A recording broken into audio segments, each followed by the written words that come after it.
पहली गल तो थोड़े जोड़े बार बार आँदी है गल कि सानू कोविड के बारे दसो कि की अपना हो रहा है, कि कैसे चल रहा पंजाब दे विच। तुहानू पता है ये शुरुआत हुई सी जदों साडे NRI बाहरों आए से, उत्थों पहला नवा शहर दे विच, फिर हुशियारपुर दे विच, उस तो बाद फिर ये हुई सी जब काबू आ गया सी कुछ हद तक। फिर साडे जेड़े आए से इत्थों नंदेड़ साहब तो उत्थों जदों कोई तकरीबन 4200 का बंदे उत्थों आए से, 3000 तो उपर आए से राजस्थान जेड़े साडे बंदे गए से उत्थे सरों वड्ढण वास्ते, और कुछ आए से इधरले पासियों अपने कोटा तो जो उत्थे अपने कोर्स वगैरह कर रहे से, उत्थों आगे से कोई 17-18 बंदे जेड़े एज पॉजिटिव निकले। ये विचों ये 4200 कुछ चों जेड़े नंदेड़ तो आए तो महाराष्ट्र तो आए से 1250 बंदे पॉजिटिव निकले, तकरीबन 25% जिन्हों के। हुण ये बहुत चीज़ महाराष्ट्र के विच बहुत फैली हुई है, और कोई जब गया सी मत्था टेकन हजूर साहब, नंदेड़ शहर है बहुत बड़ा, वो गया होना है, तो ये चीज़ां उत्ते हो गई। लेकिन अज खुशी है मैनू कहते कि उसनूं असीं कंट्रोल च लिया, लोग असी क्वारंटीन किए, उन्होंने बड़ी टेस्टिंग की, उन्होंने इलाज वगैरह किया, और बहुत हद तक एक कंट्रोल च आया हुआ है। इस वेले साढ़े खुशी इस गल की है कि जेड़े मैं थोनू दसिया सी एक बार कि जेड़े जदों स्पाइक आई सी ना नंदेड़ तो महाराष्ट्र तो जेड़े लोग आए से, वो चलिया गया सी 905 तक जेड़े बंदे एकदम थोड़ी स्पाइक यही जी आई कि 905 के करीब पेशेंट थोड़े पॉजिटिव निकले। वो हुण वो सारा कंट्रोल च आ गया। उन्हां विचों कई तो वापस उन्होंने इलाज होकर घर चले गए, थोड़े जे रह गए। अज मैं समा वो 17 बंदे से कपूरथला राणा गुरजीत जी ने उतों उन्होंने हॉस्पिटल तो लैके उन्होंने विदा अपने पिंडां नूं कीता, वो ठीक हो रहे हैं उत्थे। अज जेड़े साडे रिकॉर्ड च आउंदे डेली वो ये है कि 13 मई नूं वो जेड़े 900 के करीब सी, वो 13-10 ते पहुँच गया, 14 मई नूं 11, अज 13, और टोटल साडा 1932 साढ़े कोविड शुरू तो ही जब तो शुरू होया 1932 बंदियां नूं होया सी।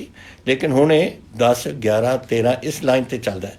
और एक स्पाइक जदों आया सीगा जेड़े महाराष्ट्र आए थे या राजस्थान तो आए से, उदों भी साडा 7, 8, 6 इस तरीके नाल चल रहा सी, हिंदुस्तान तो सब तो घट। और ये आंकड़े देखो ये बड़े बड़े मैं थोनू दसना इसलिए चाहुंदा है क्योंकि साढ़े सब तो ज़्यादा जेड़े NRI ने दुनिया दे विच वो हैं या तो तमिलनाडु तो, या गुजरात तो, या पंजाब तो। और अज तमिलनाडु दे विच 10,108 थोड़े मरीज़ ने इस बीमारी दे, गुजरात दे विच 9,932, और पंजाब दे विच 1,932। तो देखो कितों कित्थे ताईं आ गया कम। जेड़े मौतां होईयां ने महाराष्ट्र अपने गुजरात के 606, तमिलनाडु 71, और अपने 32, आप 2% है वो करीब। और तीसरा जेड़ा डबलिंग होंदी है ना कि हर किन्ने दिनों बाद अगर अज 10 ने तो 20 कदों हो जाएंगे, या 30 कदों, या 20 तो फिर 40 कदों हो जाएंगे, वो पंजाब दे विच 44 दिनों बाद ये डबलिंग हो रही है, जिथे महाराष्ट्र में 11 दिनों बाद और तमिलनाडु में 9 दिनों बाद। तो गैप भी है, बीमारी भी असी काबू कर रहे हैं, और ये चीज़ां बड़ियां अहम होंदियां ने इस बीमारी दे विच। महाराष्ट्र देख लो कितनी बुरी तरह फसिया हुआ इस काम 19,100 बंदियां नूं कोविड होया हुआ है, और 1,066 दी मौतां होईयां ने। ये बड़ी सानू, और 11 दिन च डबलिंग ये कर रहे हैं। तो साडा पंजाब दा ये आंकड़े बहुत सही आ रहे हैं इस वेले। लेकिन ये सारी थोड़ी मेहरबानी है। देखो असी तो कह सकते हैं, मैं थोनू बेनती कर सकता, अंत में तक तुसीं वो करना है, तुसीं वो जिहड़ियां चीज़ां असी दसियां ने थोनू कि सोशल डिस्टेंसिंग रखो, हत्थ धो वगैरह जो डॉक्टर करते हैं, तुसीं कर रहे हो, तां ही आ काम ऐसे बन रहा है। और इस करके मैं सोचा कि कई चीज़ां आपां नूं करनियां चाहिए ने, जो मैं थोड़ी देर बाद थोनू दसूँगा। लेकिन ये कुछ होर ये थोड़े सवाल से, जैसे 50,000 बंदे अज सानू पंजाब छड्ड के बिहार तो, झारखंड तो, यूपी तो वापस अपने घर या उत्तराखंड तो जाना चाहते हैं, ਉੜੀਸਾ ਤੋਂ ਵੀ ਆਏ ਹੋਏ ਨੇ ਅਤੇ ਮੈਂ ਉਹਨਾਂ ਨੂੰ ਸਾਨੂੰ ਅਸੀਂ ਉਹਨਾਂ ਦੀ ਟ੍ਰੇਨਾਂ ਕਰ ਰਹੇ ਹਾਂ। ਅੱਜ ਦੇ ਦਿਨ ਤਕਰੀਬਨ ਹੋ ਗਈਆਂ ਨੇ 130 ਟ੍ਰੇਨਾਂ ਆਪਣੀਆਂ ਜਾ ਚੁੱਕੀਆਂ ਨੇ। ਉਹਨਾਂ ਨੂੰ ਲਿਜਾ ਕੇ 17 ਤੋਂ 18 ਟ੍ਰੇਨਾਂ ਅਸੀਂ ਡੇਲੀ ਭੇਜ ਰਹੇ ਹਾਂ ਔਰ ਇਸ ਵੇਲੇ 84 ਟ੍ਰੇਨਾਂ ਯੂਪੀ ਜਾ ਚੁੱਕੀਆਂ ਔਰ 32 ਟ੍ਰੇਨਾਂ ਬਿਹਾਰ ਜਾ ਚੁੱਕੀਆਂ ਨੇ। ਜੋ ਅਸੀਂ ਪੰਜਾਬ ਦੇ ਲੋਕ ਅਸੀਂ ਇਹਦਾ ਪੇਮੈਂਟ ਕਰ ਰਹੇ ਹਾਂ ਤਾਂ ਕਿ ਉਹਨਾਂ ਨੂੰ ਅਸੀਂ ਘਰ ਪਹੁੰਚਾ ਸਕੀਏ। ਉਹਨਾਂ ਨੇ ਸੇਵਾ ਕੀਤੀ ਆਪਣੇ ਸੂਬੇ ਦੀ ਔਰ ਸਾਡੀ ਡਿਊਟੀ ਬਣਦੀ ਹੈ। ਇਸੀ ਹਾਲ ਨਾਲ ਸਾਡੇ ਪੰਜਾਬੀ ਜਿਹੜੇ ਬਾਹਰ ਬੈਠੇ ਨੇ 60,000 ਪੰਜਾਬੀ ਹਿੰਦੁਸਤਾਨ ਦੇ ਹੋਰ ਸੂਬਿਆਂ 'ਚੋਂ ਵਾਪਸ ਆਉਣਾ ਚਾਹੁੰਦੇ ਆ ਔਰ ਡਿਊਟੀ ਬਣਦੀ ਆ ਉਹ ਸੂਬਿਆਂ ਦੀ ਭੇਜਣ ਨੂੰ। ਲੇਕਿਨ ਅਗਰ ਉਹ ਨਹੀਂ ਭੇਜਣਗੇ ਤਾਂ ਅਸੀਂ ਉਹਨਾਂ ਨੂੰ ਲੈ ਕੇ ਆਵਾਂਗੇ। ਸਾਡੇ ਪੰਜਾਬੀ ਨੇ ਅਤੇ ਅਸੀਂ ਉਹਨਾਂ ਨੂੰ ਉੱਥੇ ਨਹੀਂ ਛੱਡਾਂਗੇ ਅਗਰ ਆਉਣਾ ਚਾਹੁੰਦੇ ਨੇ। ਅੱਜ ਤੁਸੀਂ ਇੱਕ ਸਵਾਲ ਮੈਨੂੰ ਇਹ ਵੀ ਕੀਤਾ ਸੀ ਕਿ ਬਾਹਰੋਂ ਅਸੀਂ ਆਉਣਾ ਚਾਹੁੰਦੇ ਹਾਂ। ਗਵਰਨਮੈਂਟ ਆਫ ਇੰਡੀਆ ਇਹਦੇ ਜਹਾਜ਼ ਕਈ ਜਹਾਜ਼ ਬੁਕਿੰਗ ਕੀਤੀ ਹੈ ਉਹਨਾਂ ਨੇ। 174 ਤਾਂ ਪਹਿਲਾਂ ਜਹਾਜ਼ ਕੀਤੇ ਨੇ, ਹੁਣ ਹੋਰ ਕਰਨ ਲੱਗੇ ਨੇ। ਔਰ ਜਿੱਥੇ ਵੀ ਸਾਡੇ ਹਿੰਦੁਸਤਾਨੀ ਬੈਠੇ ਨੇ ਔਰ ਆਉਣਾ ਚਾਹੁੰਦੇ ਨੇ ਔਰ ਤੁਸੀਂ ਪੰਜਾਬੀਓ ਜਿਹੜੇ ਬਾਹਰ ਬੈਠੇ ਹੋ ਔਰ ਆਉਣਾ ਚਾਹੁੰਦੇ ਹੋ ਆਪਣੇ ਕੌਂਸਲ ਜਨਰਲ ਨੂੰ ਤੁਸੀਂ ਜਾ ਕੇ ਦੱਸੋ ਕੌਂਸੂਲੇਟ ਵਿੱਚ ਕਿ ਤੁਸੀਂ ਆਉਣਾ ਚਾਹੁੰਦੇ ਹੋ। ਨਾਮ ਨੋਟ ਕਰਾ ਲਓ ਤਾਂ ਕਿ ਤੁਸੀਂ ਵੀ ਉਸ ਜਹਾਜ਼ ਦੇ ਵਿੱਚ ਅਸੀਂ ਉਹਨਾਂ ਨੂੰ ਦੱਸ ਦਾਂਗੇ ਤੁਸੀਂ ਵੀ ਉਹ ਜਹਾਜ਼ ਦੇ ਵਿੱਚ ਆ ਸਕੋ ਵਾਪਸ। ਤਾਂ ਇਹ ਹੈ ਜਦ ਆਓਗੇ ਤੁਸੀਂ ਪੁੱਛ ਰਹੇ ਹੋ ਮੈਨੂੰ ਸਾਡਾ ਕੁਆਰੰਟੀਨ ਹੋਏਗਾ, ਤੁਹਾਡਾ ਟੈਸਟਿੰਗ ਹੋਏਗੀ ਤੁਹਾਡੀ ਔਰ ਕੁਆਰੰਟੀਨ 14 ਦਿਨ ਦੀ। ਅਗਰ ਤਾਂ ਤੁਸੀਂ ਪੋਜ਼ੀਟਿਵ ਹੋ ਫਿਰ ਤਾਂ ਤੁਹਾਨੂੰ ਜਾਣਾ ਪਵੇਗਾ ਇਨਟੂ ਹੌਸਪੀਟਲ ਜਿੱਥੇ ਤੁਹਾਡੇ ਆਪਣਾ ਇਲਾਜ ਕਰਾਉਣਾ ਔਰ ਤੁਸੀਂ ਇਲਾਜ ਤੋਂ ਬਾਅਦ ਆਪਣੇ ਘਰ ਜਾ ਸਕੋਗੇ। ਜਿਨ੍ਹਾਂ ਨੂੰ ਸਿਰਫ ਏਸਿਮਟੋਮੈਟਿਕ ਹੋ ਜਾਂ ਕੁਝ ਬਿਮਾਰੀ ਨਹੀਂ ਹੈ ਉਹਨਾਂ ਨੂੰ ਅਸੀਂ ਘਰ ਭੇਜ ਦਾਂਗੇ ਕੁਆਰੰਟੀਨ ਵਾਸਤੇ। ਤੁਸੀਂ ਘਰਾਂ 'ਚ ਬੈਠੋ ਔਰ ਤੁਹਾਨੂੰ 14 ਦਿਨ ਉੱਥੇ ਬਿਤਾਉਣੇ ਪੈਣਗੇ। ਫਿਰ ਤੁਹਾਡਾ ਟੈਸਟ ਹੋਊ, ਅਗਰ ਤੁਸੀਂ ਠੀਕ ਹੋ ਫਿਰ ਤੁਸੀਂ ਆਪਣੀ ਇਹ ਕੁਆਰੰਟੀਨ ਦਾ ਕੰਮ ਤੁਹਾਡਾ ਬੰਦ ਹੋ ਜਾਊਗਾ। ਇਹ ਗੱਲਾਂ ਤੁਸੀਂ ਮੈਨੂੰ ਇਹ ਪੁੱਛੀਆਂ ਨੇ ਕੋਵਿਡ ਦੇ ਬਾਰੇ, ਇਹ ਮੈਂ ਤੁਹਾਨੂੰ ਦੱਸਿਆ। ਬਾਹਰੋਂ ਇਸ ਵੇਲੇ ਜੈਸੇ ਮੈਂ ਤੁਹਾਨੂੰ ਦੱਸਿਆ 60,000 ਤੱਕ ਕਰੀਬ ਪੰਜਾਬੀ ਬਾਹਰੋਂ ਹਿੰਦੁਸਤਾਨ ਦੇ ਸੂਬਿਆਂ ਤੋਂ ਆਉਣਾ ਚਾਹੁੰਦੇ। ਲੇਕਿਨ ਇਹ 60 ਤਾਂ ਬਹੁਤ ਅੱਗੇ ਵੱਧ ਸਕਦਾ ਹੈ। ਇਹ ਤਾਂ ਸਿਰਫ ਸਾਡੇ ਵੈਬਸਾਈਟ 'ਤੇ ਆਇਆ ਔਰ ਵੈਬਸਾਈਟ ਤੋਂ ਇਲਾਵਾ ਕਈਆਂ ਨੂੰ ਤਾਂ ਪਤਾ ਵੀ ਨਹੀਂ ਹੋਣਾ ਕਿ ਸਾਡਾ ਵੈਬਸਾਈਟ ਕੀ ਹੈ ਕਿਤੇ ਨਹੀਂ। ਜਿਹੜੇ ਕੋਈ ਰਹਿ ਜਾਂਦੇ ਹੋ ਤੁਸੀਂ ਅਗਰ ਤੁਸੀਂ ਆਉਣਾ ਚਾਹੁੰਦੇ ਹੋ ਸਾਨੂੰ ਦੱਸ ਦਿਓ, ਅਸੀਂ ਤੁਹਾਨੂੰ ਲਿਆਵਾਂਗੇ। ਔਰ ਜਿਹੜੇ ਵਿਦੇਸ਼ਾਂ ਤੋਂ ਆ ਰਹੇ ਨੇ ਜੋ ਸਾਨੂੰ ਖਬਰ ਆਈ ਹੈ ਐਕਸਟਰਨਲ ਅਫੇਅਰਸ ਮਿਨਿਸਟਰੀ ਤੋਂ ਕਿ ਤਕਰੀਬਨ 20,000 ਦੇ ਕਰੀਬ ਆਪਣੇ ਪੰਜਾਬੀ ਇੱਥੇ ਵਾਪਸ ਆਉਣਾ ਚਾਹੁੰਦੇ ਨੇ। ਤਾਂ ਜੈਸੇ ਮੈਂ ਤੁਹਾਨੂੰ ਦੱਸਿਆ ਆਪਣੇ ਕੌਂਸੂਲੇਟਾਂ ਨੂੰ ਆਪਣਾ ਨਾਂ ਪਹੁੰਚਾਓ ਜ਼ਰੂਰ। ਸਕੂਲਾਂ ਦੇ ਬਾਰੇ ਦੇਖੋ ਇਹ ਬੜੀ ਸਕੂਲਾਂ ਦੇ ਵਿੱਚ ਇਹ ਬਿਮਾਰੀਆਂ ਫੈਲ ਸਕਦੀਆਂ ਨੇ, ਵਾਇਰਲ ਹੁੰਦੀਆਂ ਨੇ, ਕਈ ਚੀਜ਼ਾਂ ਹੁੰਦੀਆਂ ਨੇ। ਦੇਖੋ ਆਪਣੇ ਚਿਕਨ ਪੌਕਸ ਹੁੰਦੀ ਹੈ, ਮੰਪਸ ਹੁੰਦੇ ਨੇ, ਇੱਕ ਬੱਚੇ ਤੋਂ ਦੂਜੇ ਬੱਚੇ, ਤੀਜੇ ਬੱਚੇ, ਚੌਥੇ ਬੱਚੇ ਤੱਕ ਜਾ ਸਕਦੀਆਂ ਨੇ। ਔਰ ਤਾਂ ਹੀ ਉਹ ਸਕੂਲਾਂ ਵਿੱਚ ਵੀ ਕੋਈ ਹੋ ਜਾਏ ਜੋ ਬੋਰਡਿੰਗ ਸਕੂਲ ਨੇ ਉੱਥੇ ਕੁਆਰੰਟੀਨ ਦੇ ਵਿੱਚ ਪਾ ਦਿੰਦੇ ਨੇ, ਨਹੀਂ ਕਹਿੰਦੇ ਨੇ ਘਰਾਂ ਜਾ ਕੇ ਤੁਸੀਂ ਆਪਣੇ ਕੁਆਰੰਟੀਨ 'ਚ ਰਹੋ। ਇਹੀ ਤਰੀਕਾ ਹੈ ਵਾਇਰਸ ਨੂੰ ਕੰਟਰੋਲ ਕਰਨ ਦਾ, ਇੱਕੋ ਹੀ ਤਰੀਕਾ ਹੈ। ਅਤੇ ਸੋਸ਼ਲ ਡਿਸਟੈਂਸਿੰਗ ਰੱਖੋ, ਬੱਚਿਆਂ ਨੂੰ ਇਕੱਠੇ ਨਾ ਹੋਣ ਦਿਓ। ਹੁਣ ਇਕੱਠੇ ਤਾਂ ਸਕੂਲਾਂ ਦੇ ਵਿੱਚ ਕੈਸੇ ਰੋਕੋਗੇ ਤੁਸੀਂ?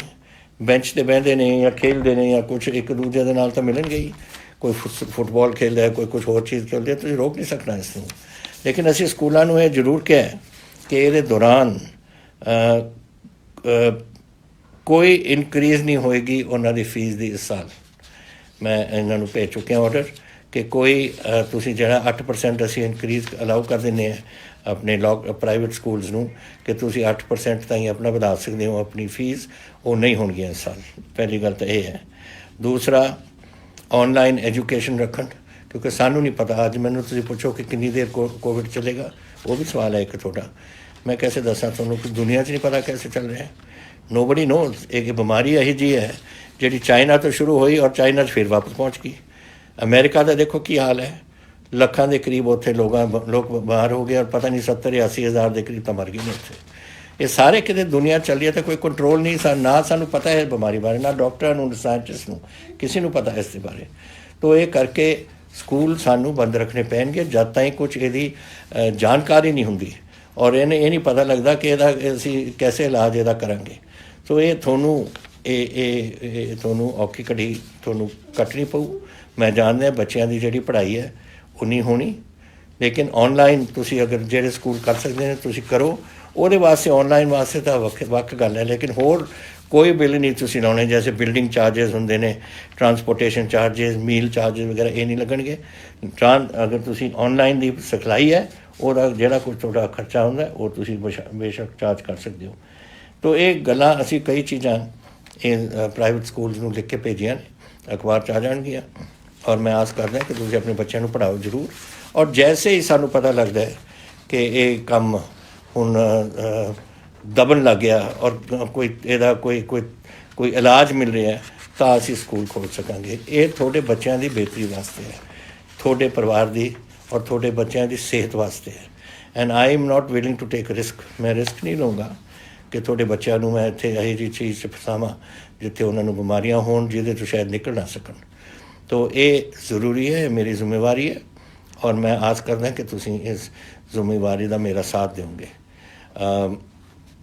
ਖੁਸ਼ੀਆਂ ਇਸ ਗੱਲ ਦੀਆਂ ਜ਼ਰੂਰ ਨੇ ਕਿ ਜੈਸੇ ਤੁਸੀਂ ਮੈਨੂੰ ਇਹ ਵੀ ਪੁੱਛਿਆ ਸੀ ਫਸਲ ਦੇ ਬਾਰੇ ਕਿ ਤੁਸੀਂ ਹੁਣ ਸਾਉਣੀ ਆ ਰਹੀ ਹੈ, ਸਾਉਣੀ ਦੀ ਆਪਾਂ ਫਸਲ ਕੀ ਕਰਾਂਗੇ।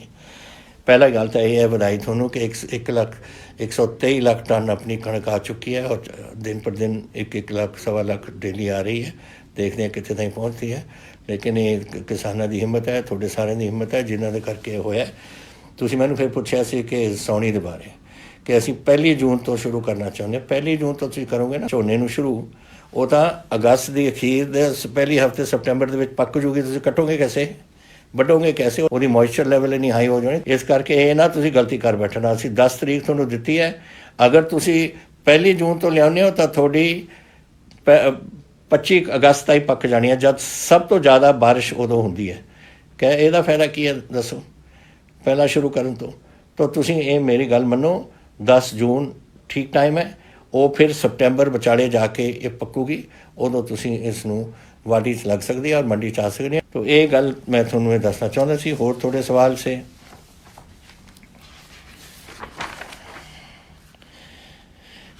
ਸਰਕਾਰ ਗਵਰਨਮੈਂਟ ਆਫ ਇੰਡੀਆ ਨੂੰ ਫਲਾਈਟਾਂ ਅਤੇ ਟ੍ਰੇਨ ਲਾਉਣੇ ਚਾਹੀਦੇ ਨੇ, ਮੈਂ ਸਮਝਦਾ ਲਾਉਣੇ ਚਾਹੀਦੇ ਨੇ। ਔਰ ਫਲਾਈਟਾਂ ਤਾਂ ਜੈਸੇ ਮੈਂ ਤੁਹਾਨੂੰ ਕਿਹਾ ਲੋਕਾਂ ਨੂੰ ਲੈ ਕੇ ਆ ਰਹੇ ਨੇ ਬਾਹਰੋਂ, ਔਰ ਟ੍ਰੇਨਾਂ ਤਾਂ ਹੁਣ ਚੱਲ ਹੀ ਰਹੀਆਂ ਨੇ। ਅਸੀਂ ਜਿਹੜੇ ਆਪਣੇ ਬੰਦੇ ਜਾ ਰਹੇ ਨੇ ਤਾਂ ਇਸ ਤੋਂ ਬਾਅਦ ਜਦੋਂ ਬੰਦਿਆਂ ਨੂੰ ਪਹੁੰਚਾ ਦੇਣ ਆਪਣੇ ਆਪਣੇ ਸੂਬਿਆਂ ਦੇ ਵਿੱਚ, ਉਸ ਤੋਂ ਬਾਅਦ ਇਹਨਾਂ ਨੂੰ ਚਾਲੂ ਕਰਨਾ ਚਾਹੀਦਾ। ਮੈਂ ਇਹਦੇ ਸਹਿਮਤ ਹਾਂ। ਤੁਸੀਂ ਇਹ ਵੀ ਕਿਹਾ ਕਿ ਮੈਂ ਇੱਕ ਛੋਟਾ ਇਹ ਸੰਗਰੂਰ ਤੋਂ ਆਇਆ ਕਿ ਮੈਂ ਇੱਕ ਛੋਟਾ ਬਿਜ਼ਨਸਮੈਨ ਹੈ ਲੁਧਿਆਣੇ ਤੋਂ, ਅਤੇ ਮੈਂ ਪਿਛਲੇ 2 ਮਹੀਨਿਆਂ 'ਚ ਮੇਰੀ ਕੋਈ ਕਮਾਈ ਨਹੀਂ ਹੋਈ। ਮੈਂ ਆਪਣਾ ਬਿਜ਼ਨਸ ਕੈਸੇ ਖੋਲ੍ਹ ਸਕਦਾ? ਦੁਕਾਨ ਹੋਣੀ, ਉਹਦੀ ਕੁਛ ਛੋਟਾ ਜਿਹਾ ਕੰਮ ਹੋਣਾ। ਅਸੀਂ ਇਹਦਾ ਅਗਲੇ 2 ਦਿਨਾਂ ਦੇ ਵਿੱਚ ਤੁਹਾਨੂੰ ਪੂਰਾ ਇਹਦਾ ਕੱਢ ਕੇ ਦੇਵਾਂਗੇ। ਅਸੀਂ ਵੱਧ ਤੋਂ ਵੱਧ ਤੁਹਾਡੇ ਛੋਟੇ ਬਿਜ਼ਨਸਿਸ ਜਿਹੜੀਆਂ ਨੇ, ਤੁਹਾਡੇ ਦੁਕਾਨਾਂ ਨੇ, ਉਹ 18 ਤਰੀਕ ਨੂੰ ਤੁਹਾਨੂੰ ਪਤਾ ਹੈ ਸਾਡਾ ਲੋਕਡਾਊਨ ਇਹ ਪਹਿਲਾ ਨੰਬਰ 3 ਲੋਕਡਾਊਨ ਖਤਮ ਹੋ ਰਿਹਾ ਔਰ ਉਸ ਤੋਂ ਬਾਅਦ ਆਪਾਂ ਨੇ ਫੈਸਲਾ ਕਰਨਾ ਚੌਥੇ ਲੋਕਡਾਊਨ ਦਾ। ਲੇਕਿਨ 18 ਤਰੀਕ ਨੂੰ ਮੈਂ ਤੁਹਾਡੀਆਂ ਵੱਧ ਤੋਂ ਵੱਧ ਦੁਕਾਨਾਂ ਔਰ ਬਿਜ਼ਨਸਿਸ ਤੁਹਾਡਾ ਖੋਲ੍ਹਾਂਗਾ ਜਿੱਥੇ ਕੰਟੇਨਮੈਂਟ ਏਰੀਆਜ਼। ਹੁਣ ਮੈਨੂੰ ਇਹ ਰੈੱਡ, ਔਰੇਂਜ ਅਤੇ ਹਰਾ, ਇਹ ਜਿਹੜਾ ਲਾਲ, ਕੇਸਰੀ ਅਤੇ ਹਰਾ ਜਿਹੜੇ ਰੰਗ ਰੱਖੇ ਨੇ, ਮੈਂ ਇਹਦੇ ਨਾਲ ਕੋਈ ਸਹਿਮਤ ਨਹੀਂ। ਮੈਂ ਪ੍ਰਾਈਮ ਮਿਨਿਸਟਰ ਸਾਹਿਬ ਨੂੰ ਵੀ ਕਿਹਾ ਸੀ ਉਸ ਦਿਨ ਬੋਲਦੇ ਹੋਏ ਕਿ ਇਹ ਗੱਲਾਂ ਮੈਨੂੰ ਨਹੀਂ ਪਤਾ, ਇਹ ਸਾਨੂੰ ਪਤਾ ਹੈ ਪੰਜਾਬ ਦੇ ਵਿੱਚ ਕੀ ਹਾਲਾਤ ਨੇ। ਚੀਫ ਮਿਨਿਸਟਰ ਹੋਰ ਸੂਬਿਆਂ ਦਾ ਨੂੰ ਪਤਾ ਹੈ, ਸਾਨੂੰ ਸਾਡੇ 'ਤੇ ਛੱਡੋ ਕਿ ਅਸੀਂ ਕੀ ਕਰਾਂਗੇ। ਅਤੇ ਅਸੀਂ ਹੁਣ ਰੱਖਾਂਗੇ ਕਨਫਾਈਨਮੈਂਟ ਜ਼ੋਨ ਜਾਂ non confinement zone. Confinement zone ਦੇ ਜਿੱਥੇ ਬਿਮਾਰੀ ਆ ਉੱਥੇ ਮੁਹੱਲੇ ਨੂੰ ਸੀਲ ਆਫ ਕਰਕੇ ਬਾਕੀ ਸ਼ਹਿਰ ਮੇਰੇ ਖੋਲ੍ਹਣ ਦਾ ਪੂਰਾ ਇਰਾਦਾ ਹੈ ਔਰ 18 ਤਰੀਕ ਨੂੰ ਅਸੀਂ ਇਹ ਕਰਾਂਗੇ ਤਾਂ ਕਿ ਤੁਸੀਂ ਆਪਣੇ ਬਿਜ਼ਨਸਿਸ ਉੱਥੇ ਚਲਾ ਸਕੋ। ਮੈਨੂੰ ਅਫਸੋਸ ਹੈ ਕਿ ਤੁਹਾਡਾ ਨੁਕਸਾਨ ਹੋਇਆ, ਲੇਕਿਨ ਕਰੀਏ ਕੀ, ਇਹ ਤਾਂ ਸਾਡੇ ਸਾਰਿਆਂ ਦੇ ਹੱਥ ਤੋਂ ਬਾਹਰ ਸੀ ਗੱਲ। ਔਰ ਅਸੀਂ ਪਹਿਲਾਂ ਮੇਰੇ ਵਾਸਤੇ ਪੰਜਾਬੀਆਂ ਦੀ ਜਾਨ ਦਾ ਖਤਰਾ ਸੀ, ਉਹ ਦੂਰ ਕਰਨਾ ਸੀ, ਤੁਹਾਡੀ ਜਾਨਾਂ ਬਚਾਉਣੀਆਂ ਸੀ, ਤੁਹਾਡੇ ਇਹ ਪਰਿਵਾਰਾਂ ਨੂੰ ਇਸ ਬਿਮਾਰੀ ਤੋਂ ਦੂਰ ਰੱਖਣਾ ਸੀ। ਇਹ ਮੇਰਾ ਪਹਿਲਾ ਸੀ। ਉਸ ਤੋਂ ਬਾਅਦ ਸੀ ਬਿਜ਼ਨਸ, ਇੰਡਸਟਰੀ ਵਗੈਰਾ। ਲੇਕਿਨ ਹੁਣ ਸਮੇਂ ਆ ਗਿਆ, ਕਿਉਂਕਿ ਮੈਨੂੰ ਪਤਾ ਹੈ ਕਈ ਲੋਕ ਤਾਂ ਜੋ ਦੁਕਾਨਾਂ ਤੋਂ ਕਮਾਉਂਦੇ ਨੇ ਉਹੀ ਖਾਂਦੇ ਨੇ, ਅਤੇ ਇਸ ਤਰੀਕੇ ਨਾਲ 2 ਹਫ਼ਤੇ 2 ਮਹੀਨੇ ਤਾਂ ਬਹੁਤ ਲੰਬਾ ਹੋ ਜਾਂਦਾ ਅਰਸਾ। ਤਾਂ ਇਸ ਕਰਕੇ ਇਹਦਾ ਅਸੀਂ 18 ਤਰੀਕ ਨੂੰ ਐਲਾਨ ਕਰਾਂਗੇ ਤਾਂ ਕਿ ਤੁਸੀਂ ਆਪਣੇ ਵਿੱਚ ਉੱਥੇ ਕੰਮ ਚਲਾ ਸਕੋ। ਲੌਂਗ ਟਰਮ ਇਫੈਕਟ ਤੁਸੀਂ ਪੁੱਛਿਆ, ਇਹ ਜਲੰਧਰ ਤੋਂ ਆਇਆ ਹੈ ਰਿਸ਼ੀ ਮਲਹੋਤਰਾ ਜੀ ਦਾ ਸਵਾਲ ਕਿ ਲੌਂਗ ਟਰਮ ਇਫੈਕਟ ਕੋਵਿਡ ਦਾ ਸਾਡੇ 'ਤੇ ਕੀ ਹੈ। ਮੈਂ ਦੇਖੋ, ਇਹ ਇੱਕ ਬਿਮਾਰੀ ਹੈ, ਹਰ ਬਿਮਾਰੀ ਤੋਂ ਜਿਹੜਾ ਲੰਘ ਜਾਂਦਾ ਹੈ ਉਹ ਫਿਰ ਠੀਕ ਹੋ ਜਾਂਦਾ ਤਾਂ ਸਿਹਤ ਠੀਕ ਹੋ ਜਾਂਦੀ ਹੈ। ਔਰ ਵਾਹਿਗੁਰੂ ਕਰੇ ਇਹ ਬਿਮਾਰੀ ਕੋਈ ਲੌਂਗ ਟਰਮ ਕੋਈ ਅਸਰ ਨਾ ਪਵੇ ਕਿਸੇ 'ਤੇ, ਤੁਸੀਂ ਠੀਕ ਹੋ ਜਾਓਗੇ। ਜੋ ਪਤਾ ਲੱਗ ਰਿਹਾ, ਜੋ ਇੱਥੇ ਦੇ ਪੰਜਾਬ ਦੇ ਵਿੱਚ ਵੀ ਅੱਜ ਵੀ ਮੈਂ ਗੱਲ ਕਰ ਰਿਹਾ ਸੀ, ਕਪੂਰਥਲੇ 'ਚ 17 ਬੰਦੇ ਜਿਹੜੇ ਕੋਵਿਡ ਤੋਂ ਹੁਣ ਠੀਕ ਹੋਏ ਨੇ, ਉਹ ਕਹਿੰਦੇ ਸੀ ਅਸੀਂ ਚੜ੍ਹਦੀ ਕਲਾ 'ਚ ਹੈ, ਅਸੀਂ ਬੜੇ ਤਕੜੇ ਹਾਂ, ਸਭ ਕੁਝ ਠੀਕ ਹੈ। ਔਰ ਮੇਰਾ ਖਿਆਲ ਇੱਕ ਵਾਰ ਤੁਸੀਂ ਤੁਹਾਡੀ ਸਿਹਤ ਠੀਕ ਹੋ ਜਾਏ ਇਹ ਬਿਮਾਰੀ ਤੋਂ ਬਾਅਦ, ਬਿਲਕੁਲ ਤੁਸੀਂ ਠੀਕ ਰਹੋਗੇ, ਤਾਂ ਤੁਹਾਨੂੰ ਫਿਕਰ ਕਰਨ ਦੀ ਲੋੜ ਨਹੀਂ। ਔਰ ਤੁਸੀਂ ਬਸ ਤਗੜੇ ਤਰੀਕੇ ਨਾਲ ਫਿਰ ਜਿਹੜਾ ਕੰਮ ਚੱਲਿਆ ਹੋਇਆ ਉਸ 'ਤੇ ਲੱਗੋ। ਇੰਡਸਟਰੀਅਲਿਸਟ ਦਾ ਇੱਕ ਹੋਰ ਆਇਆ ਕਿ we are not getting chance to open factories ਥੋੜ੍ਹੀਆਂ ਖੁਲਾਤੀਆਂ ਵੱਡੀਆਂ, ਜਿਹੜੀਆਂ ਜਿਹੜੇ ਨੌਨ ਰੈੱਡ ਜ਼ੋਨ, ਜਿਹੜਾ ਕੰਟੇਨਮੈਂਟ ਜ਼ੋਨ ਦੇ ਵਿੱਚੋਂ, ਉਹ ਤਾਂ ਖੁੱਲ੍ਹ ਗਈਆਂ ਨੇ। ਬਾਕੀ ਮੈਂ ਤੁਹਾਨੂੰ 18 ਨੂੰ ਜਿਹੜੇ ਛੋਟੇ ਬਿਜ਼ਨਸ ਕਿਤੇ ਜਿਹੜੇ ਲੋਕ ਕਹਿੰਦੇ ਨੇ ਕਿ ਉਹ ਔਰੇਂਜ ਜ਼ੋਨ ਜਾਂ ਰੈੱਡ ਜ਼ੋਨ ਹੈ, ਜਿਹੜੀ ਮੈਂ ਚੱਕ ਦਿੱਤੀ ਹੈ, ਮੈਂ ਤਾਂ ਕਹਿੰਦਾ ਕਿ ਕਨਫਾਈਨਮੈਂਟ ਜ਼ੋਨ ਹੈ ਜਾਂ non confinement zone. Confinement zone ਵਿੱਚ ਜਿੱਥੇ ਮੁਹੱਲਾ ਹੈ ਉਸ ਨੂੰ ਆਈਸੋਲੇਟ ਕਰਾਂਗੇ, ਇੱਕ ਬਫਰ ਜ਼ੋਨ ਛੱਡ ਦਾਂਗੇ ਔਰ ਬਾਕੀ ਅਸੀਂ ਸਭ ਕੁਝ ਖੋਲ੍ਹ ਦਾਂਗੇ। ਤਾਂ ਔਰ ਇਹੀ ਮੈਂ ਪ੍ਰਾਈਮ ਮਿਨਿਸਟਰ ਸਾਹਿਬ ਨੂੰ ਕਿਹਾ ਸੀ ਕਿ ਤੁਸੀਂ ਇਸ ਕੰਮ ਦਾ ਸਾਨੂੰ ਛੁੱਟ ਦਿਓ, ਤਾਂ ਕਿ ਸਾਨੂੰ ਪਤਾ ਸਾਡੇ ਵਿੱਚ ਕਿਸੇ ਆ, ਸਾਡੇ ਡਿਪਟੀ ਕਮਿਸ਼ਨਰ, ਸਾਡੀ ਐਡਮਿਨਿਸਟ੍ਰੇਸ਼ਨ ਆਪ ਹੀ ਸਾਂਭ ਲੂਗੀ ਇਸ ਨੂੰ, ਇਹ ਵਾਰੀ ਕਰਨ ਦੀ ਲੋੜ ਨਹੀਂ। ਲੇਕਿਨ ਮੈਂ ਚਾਹੁੰਦਾ ਕਿ ਜ਼ਿਆਦਾ ਤੋਂ ਜ਼ਿਆਦਾ ਸਾਡੀ ਕਾਮਰਸ ਵਧੇ, ਸਾਡੀ ਬਿਜ਼ਨਸ ਵਧੇ, ਸਾਡੀ ਇੰਡਸਟਰੀ ਵਧੇ ਔਰ ਸਾਡੇ ਲੋਕਾਂ ਦੀ ਨੌਕਰੀਆਂ ਵਧਣ ਔਰ ਤੁਹਾਡੇ ਆਮਦਨ ਦੇ ਸਾਧਨ ਬਣਨ। ਇਹ ਹੁਣ ਉਸ ਕੰਮ 'ਤੇ ਆ ਗਏ ਅਸੀਂ ਔਰ ਉਸ ਕੰਮ 'ਤੇ ਅਸੀਂ ਪੂਰਾ ਜ਼ੋਰ ਤੁਹਾਡੇ ਨਾਲ ਲੱਗਣਾ। ਜਿਹੜੀ ਤੁਸੀਂ ਦੋ ਗੱਲਾਂ ਕਹੀਆਂ ਸੀਆਂ ਇੰਡਸਟਰੀ ਵਾਸਤੇ ਸਟੀਮੂਲਸ ਜਾਂ ਹੈਲਪ EMI ਵਗੈਰਾ, ਇਹ ਗਵਰਨਮੈਂਟ ਆਫ ਇੰਡੀਆ ਦੇ ਹੱਥ ਵਿੱਚ ਹੈ।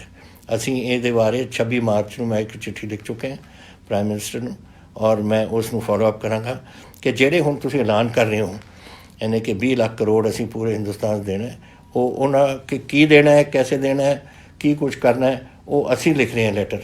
ਇੱਕ ਮੈਂ 20 ਮਾਰਚ ਨੂੰ ਇਸ ਤੋਂ ਬਹੁਤ ਪਹਿਲਾਂ ਇੱਕ ਮੈਂ ਲੈਟਰ ਲਿਖ ਚੁੱਕਿਆ ਸੀ ਜੋ ਮੈਂ ਠੀਕ ਸਮਝਦਾ ਸੀ ਕਿ ਗੱਲਾਂ ਹੋਣੀਆਂ ਚਾਹੀਦੀਆਂ ਨੇ। ਹੁਣ ਇਹਨਾਂ ਦੀ ਅਨਾਊਂਸਮੈਂਟ ਤੋਂ ਬਾਅਦ, ਦਿੱਲੀ ਦੀ ਅਨਾਊਂਸਮੈਂਟ ਤੋਂ ਬਾਅਦ ਮੈਂ ਉਹ ਗੱਲਾਂ ਨੂੰ ਇੱਕ ਅਮਲੀ ਜਾਮਾ ਬਣਾ ਕੇ ਇਹ ਮੈਂ ਲਿਖਣਾ ਚਾਹੁੰਦਾ ਹਾਂ ਦੁਬਾਰਾ ਕਿ ਫਲਾਣੀ 1 2 3 4 ਇਹ ਪੁਆਇੰਟਸ ਬਣਾ ਕੇ ਕਿ ਇਹਨਾਂ ਦੇ ਵਿੱਚ ਤੁਸੀਂ ਸਾਡੀ ਇਸ ਤਰੀਕੇ ਨਾਲ ਹੈਲਪ ਕਰ ਸਕਦੇ ਹੋ ਜੋ ਤੁਸੀਂ ਐਲਾਨ ਕੀਤਾ ਹੈ।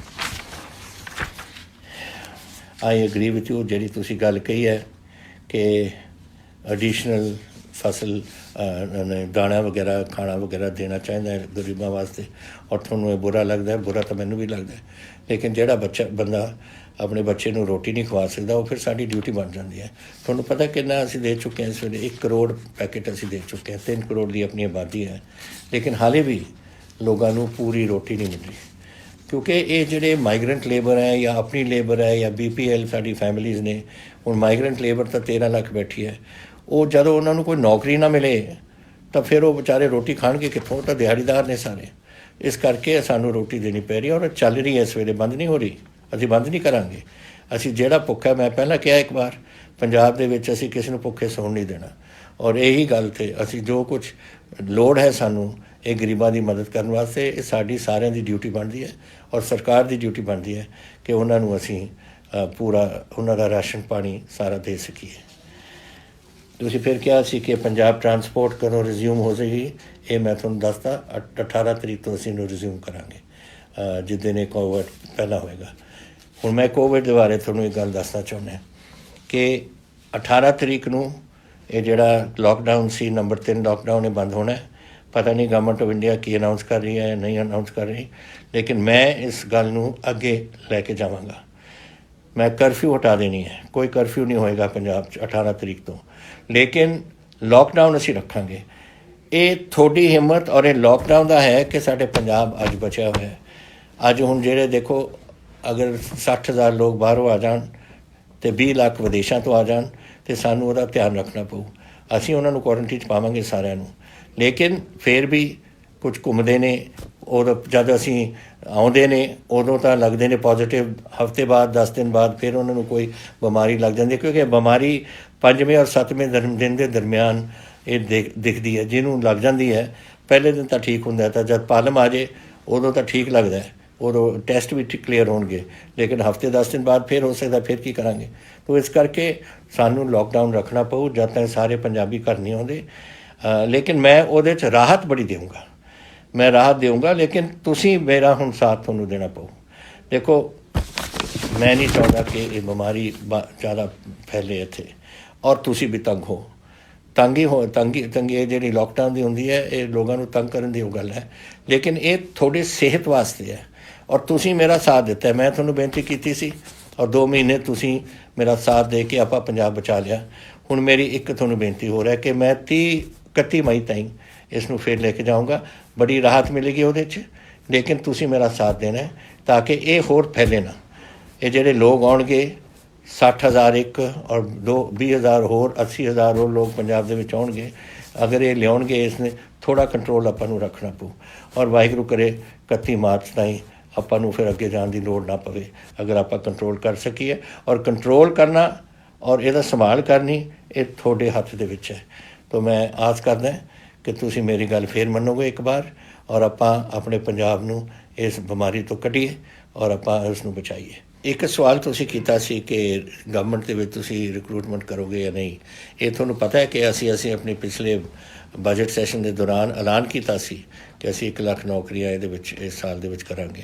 ਫਿਰ ਕੋਵਿਡ ਹੋ ਗਿਆ ਸ਼ੁਰੂ, ਲੇਕਿਨ ਇਹਦਾ ਮਤਲਬ ਇਹ ਨਹੀਂ ਕਿ ਅਸੀਂ ਨਹੀਂ ਕਰਾਂਗੇ, ਇਹ ਬਿਲਕੁਲ ਕਰਾਂਗੇ। ਇਹਦੇ ਵਾਸਤੇ ਅਸੀਂ ਹੁਣ ਬਣਾ ਰਹੇ ਹਾਂ ਕਿ ਕਿਸ ਤਰੀਕੇ ਨਾਲ ਅਸੀਂ ਇਹ ਰਿਕਰੂਟਮੈਂਟ ਡਰਾਈਵ ਕਰਨੀਆਂ ਨੇ, ਔਰ ਕੁਛ ਦਿਨਾਂ ਵਿੱਚ ਤੁਹਾਡੇ ਸਾਹਮਣੇ ਇਹ ਗੱਲ ਅਸੀਂ ਰੱਖਾਂਗੇ ਤਾਂ ਕਿ ਜਿਨ੍ਹਾਂ ਨੇ ਅਪਲਾਈ ਕਰਨਾ ਹੈ ਉਸ ਵਾਸਤੇ ਕਰੋ, ਔਰ ਅਸੀਂ ਇੰਟਰਵਿਊਜ਼ ਵਗੈਰਾ ਦਾ ਪ੍ਰਬੰਧ ਕਰ ਰਹੇ ਹਾਂ। ਇੱਕ ਤਾਂ ਇਹ ਹੈ। ਇੱਕ ਮੁਕੁਲ ਚੋਪੜਾ ਜੀ ਨੇ ਪੁੱਛਿਆ ਮੈਨੂੰ ਕਿ GNDU ਦਾ ਐਗਜ਼ਾਮੀਨੇਸ਼ਨ ਕਦੋਂ ਰੱਖਿਆ ਜਾਵੇਗਾ। ਇਹ ਮਸਲਾ ਤਾਂ ਹੈ ਤਾਂ ਇਹ ਵਾਈਸ ਚਾਂਸਲਰ ਦਾ ਔਰ ਉਹਨਾਂ ਦੇ ਆਪਣੇ ਫੈਸਲਿਆਂ ਦਾ, ਲੇਕਿਨ ਜੋ ਮੈਨੂੰ ਪਤਾ ਲੱਗਿਆ ਕਿ UGC ਨੇ ਬੋਰਡ ਐਗਜ਼ਾਮਸ ਅਰਲੀ ਆਪਣੇ ਯੂਨੀਵਰਸਿਟੀ ਦੇ ਐਗਜ਼ਾਮਸ ਅਰਲੀ ਜੁਲਾਈ ਦੇ ਵਿੱਚ ਉਹ ਰੱਖਣਾ ਚਾਹੁੰਦੇ ਨੇ, ਔਰ ਬੋਰਡ ਐਗਜ਼ਾਮ CBSE ਦੇ ਵੀ ਜੁਲਾਈ ਦੇ ਵਾਸਤੇ ਸ਼ਡਿਊਲ ਹੋਏ ਨੇ। ਲੇਕਿਨ ਇਹ ਅਨਾਊਂਸਮੈਂਟ ਤਾਂ ਫਿਰ ਵਾਈਸ ਚਾਂਸਲਰ ਸਾਹਿਬ ਕਰਨਗੇ ਕਿਸ ਤਰੀਕੇ ਨਾਲ UGC ਨਾਲ ਗੱਲ ਕਰਕੇ ਕਿਸ ਤਰੀਕੇ ਨਾਲ ਕਰਨਾ ਚਾਹੁੰਦੇ ਨੇ।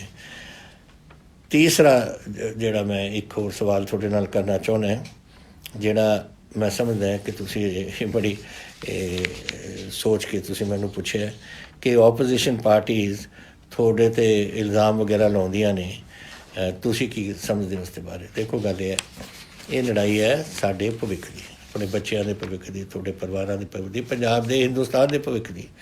ਔਰ ਮੈਂ ਸਾਰੇ ਓਪੋਜੀਸ਼ਨ ਪਾਰਟੀਆਂ ਨੂੰ ਸੱਦਿਆ ਸੀ ਔਰ ਮੈਂ ਉਹਨਾਂ ਨੂੰ ਬੁਲਾਇਆ ਕਿ ਸਾਰਿਆਂ ਨੇ ਮੈਨੂੰ ਭਰੋਸਾ ਦਿੱਤਾ ਸੀ, ਹਰ ਪਾਰਟੀ ਨੇ, ਕਿ ਅਸੀਂ ਤੁਹਾਡਾ ਇਸ ਕੋਵਿਡ ਦੇ ਬਿਮਾਰੀ ਦੇ ਸਮੇਂ ਤੁਹਾਡਾ ਪੂਰੀ ਸਪੋਰਟ ਕਰਾਂਗੇ। ਅਗਰ ਹੁਣ ਉਹ ਭੁੱਲ ਗਏ ਨੇ ਆਪਣਾ ਜਿਹੜਾ ਵਾਅਦਾ ਮੇਰੇ ਨਾਲ ਕੀਤਾ ਸੀ ਔਰ ਹੁਣ ਸਿਆਸਤ ਨੂੰ ਅੱਗੇ ਲਿਆਏ ਨੇ, ਫਿਰ ਮੈਂ ਕੀ ਕਹਿ ਸਕਦਾ ਇਹਦੇ ਬਾਰੇ।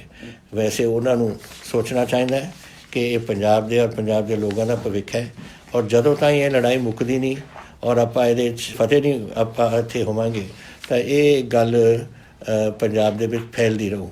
ਔਰ ਇਸ ਕਰਕੇ ਸਾਡਾ ਸਾਥ ਹੋਣਾ ਚਾਹੀਦਾ ਸੀ ਉਹਨਾਂ ਦਾ। ਔਰ ਮੈਂ ਅੱਜ ਵੀ ਆਸ ਕਰਦਾ ਕਿ ਜਿਹੜਾ ਭਰੋਸਾ ਉਹਨਾਂ ਨੇ ਮੈਨੂੰ ਦਿੱਤਾ ਹੈ ਉਹ ਇਸ ਕੋਵਿਡ ਤੋਂ ਇਲਾਵਾ ਜੋ ਮਰਜ਼ੀ ਕਰੋ ਸਿਆਸਤ, ਲੇਕਿਨ ਕੋਵਿਡ ਵਿੱਚ ਸਾਡਾ ਸਾਥ ਦਿਓ ਤਾਂ ਕਿ ਆਪਾਂ ਪੰਜਾਬ ਨੂੰ ਔਰ ਪੰਜਾਬੀਆਂ ਨੂੰ ਇਸ ਔਰ ਆਪਣੇ ਬੱਚਿਆਂ ਨੂੰ ਇਸ ਤੋਂ ਬਚਾ ਸਕੀਏ।